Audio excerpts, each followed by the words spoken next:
Hello students, welcome you all on our online lecture series on engineering metrology subject. In this lecture, we are going to discuss the next point, that is slip gauges. In last lecture, we have studied different standards and its use.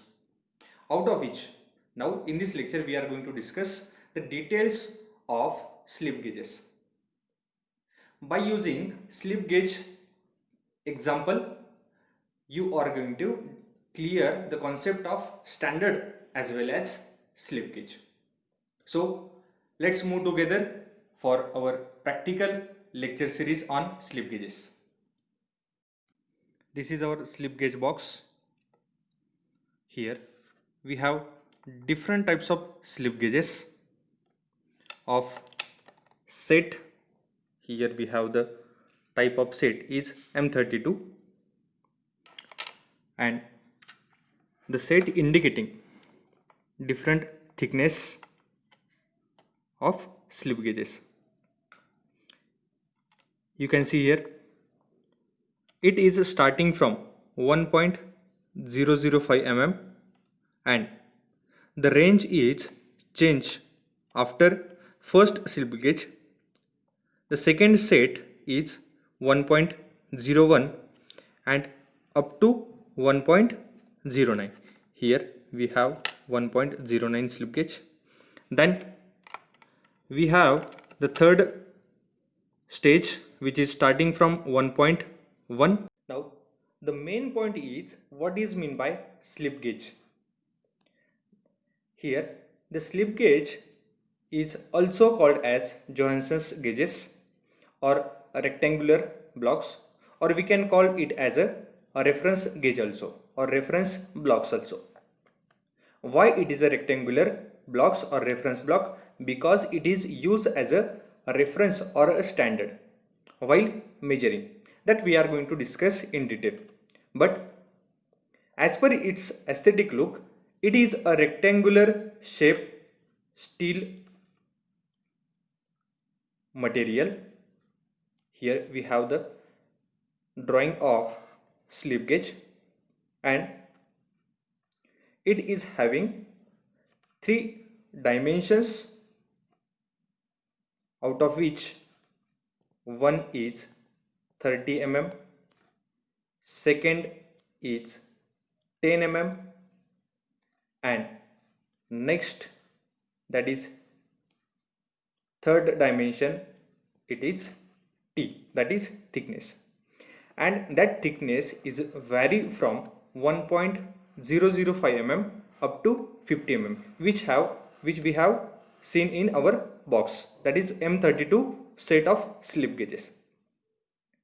Now as per the requirement or as per the use while ringing, the thickness of slip gauge is changed, but the remaining 2 dimensions are same for every slip gauge.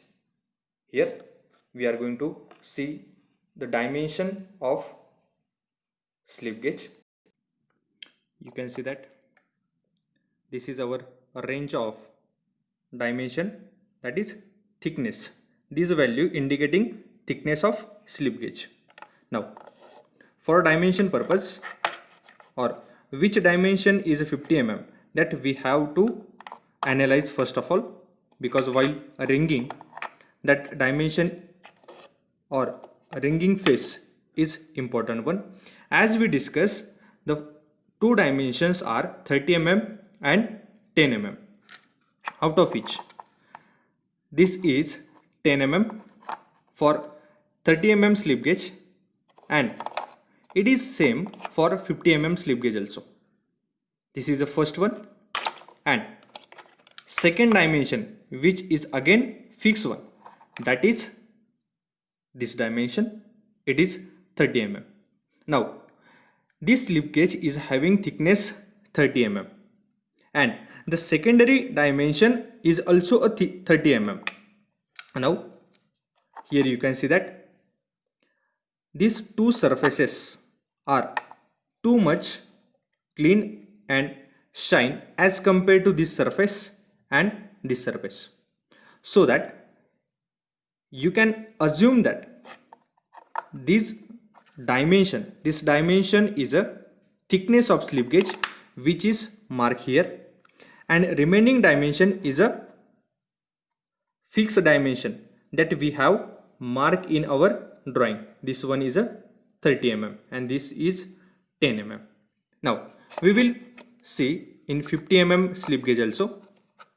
Here the dimension from this face to this face is 30 mm, which is a fixed one, and here this is a thickness of slip gauge, and what we have in our box, that is 50 mm.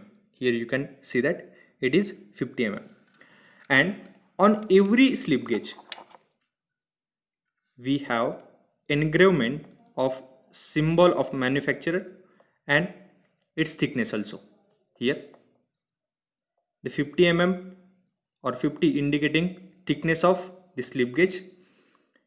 Here you can see that this face and this face is too much shine as compared to this face, so we will take this dimension as 50 mm, and for 30 mm slip gauge also we use this face and the bottom face as a 30 mm. Now we will move towards our next slip gauge, that is 20 mm. Here we have the engravement or the marking as a 20 mm, and this is manufacturer symbol. Here you can see that this plane and this plane, which one is a shine? This is, and opposite of that plane here we have thickness of slip gauge,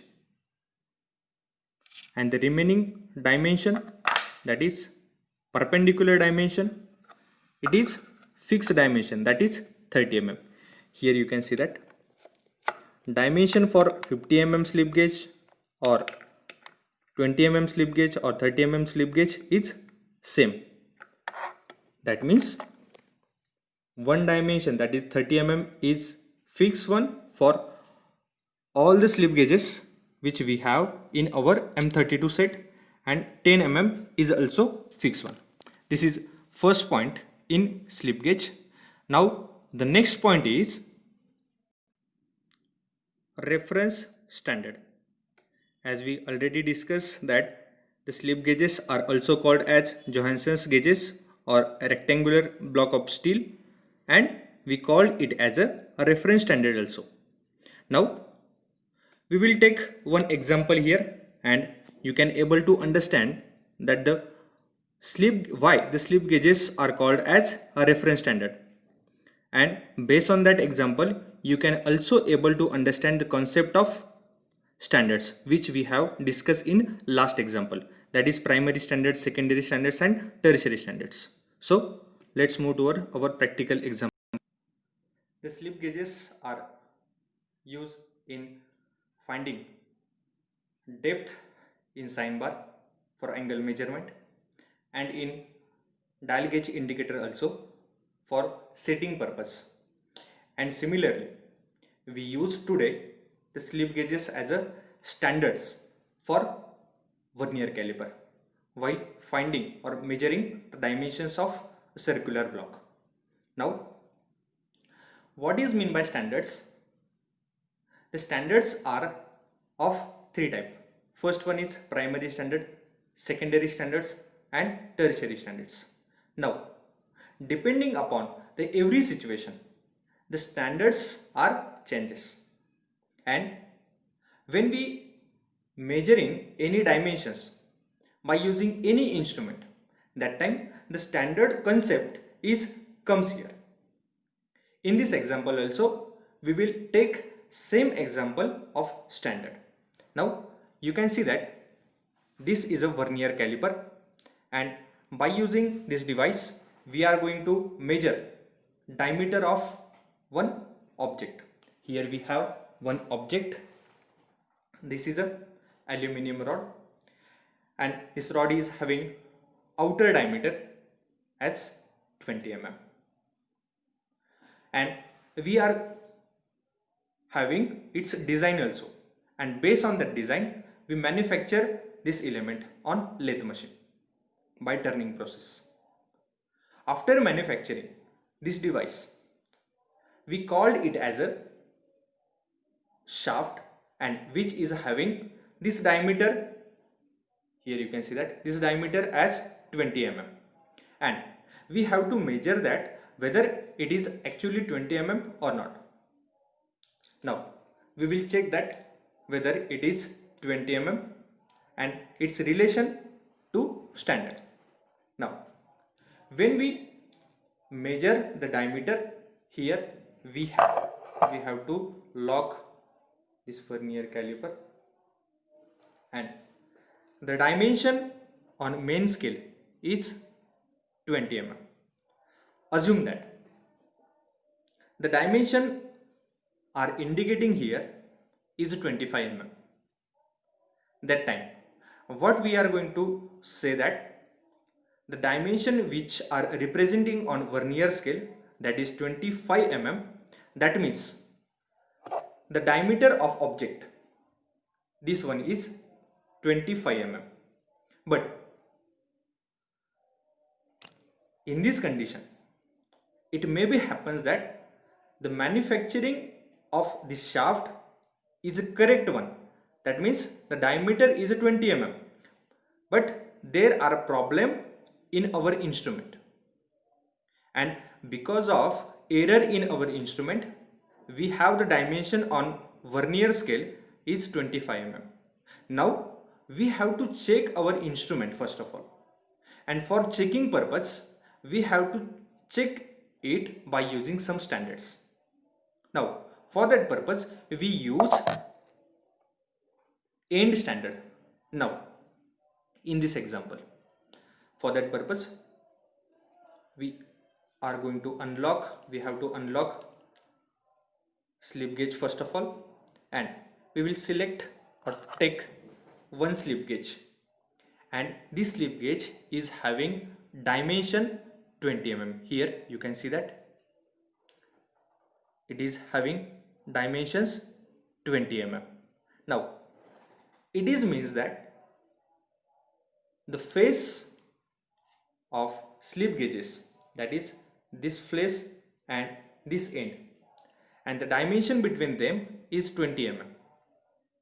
It is a standard piece, that means it is a standard object, and by using that standards now we are going to check our instrument, and when we check our instruments, that time it is a process of measuring instrument. Okay, now we are going to check our instrument, and here we hold slip gauge in this way. Okay, after that we tied this vernier caliper clamp nut, and here the dimensions are indicating are 25 mm. That means our standard is of a dimension 20 mm, and that dimension should reflect on vernier caliper also, but instead of 20 mm it is representing 25 mm. That means 5 mm error is in our instrument, and which is find by using, or which is calibrated by using slip gauge. Now the next point is why slip gauges are called as a end standards also. These are length standard, and in length standard we have end standard and line standard, and in end standard we have again two different devices. First one is end bar and second one is slip gauges.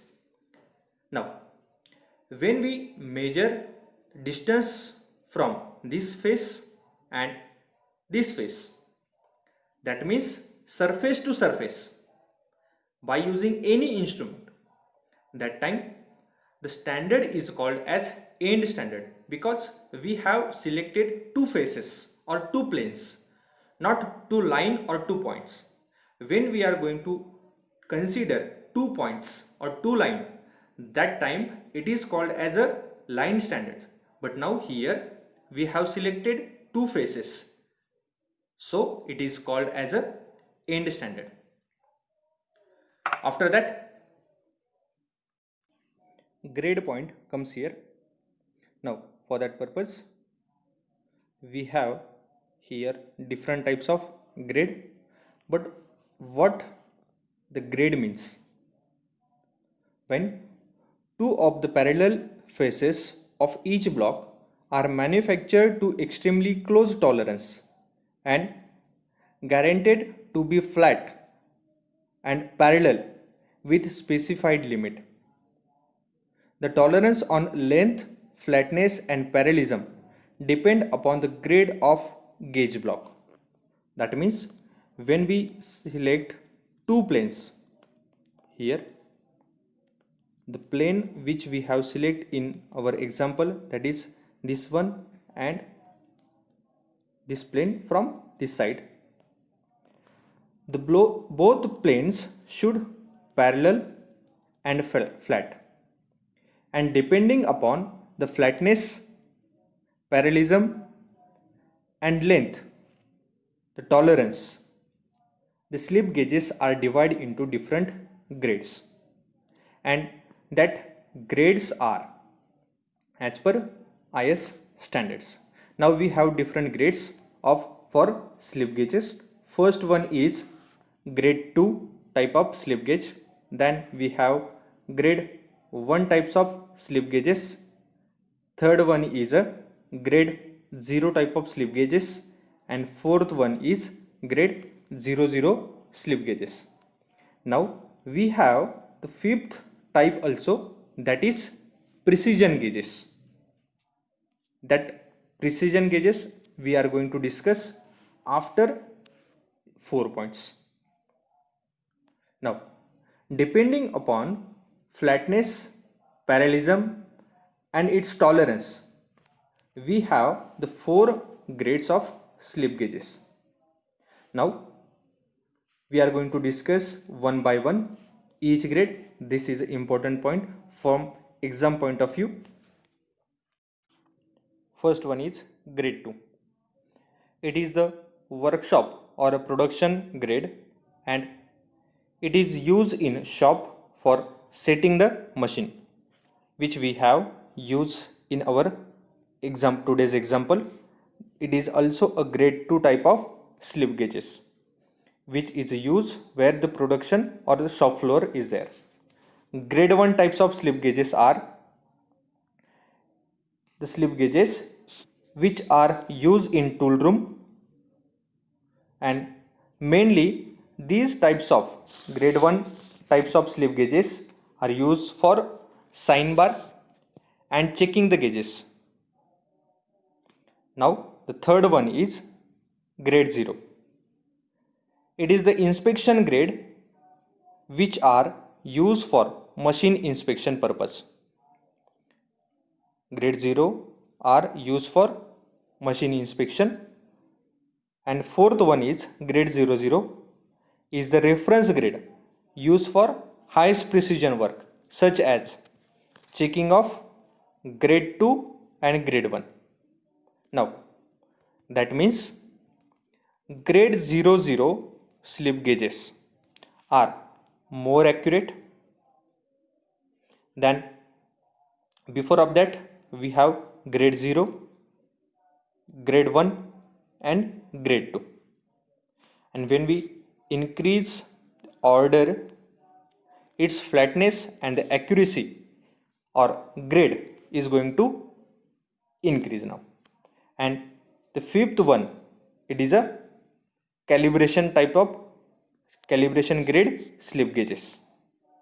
This is special grades of gauges used for calibration of other gauges or other grade of slip gauges. Next lecture we are going to discuss ringing process of slip gauges and problems on slip gauges. So for upcoming video lecture, subscribe and click on bell icon. Thank you.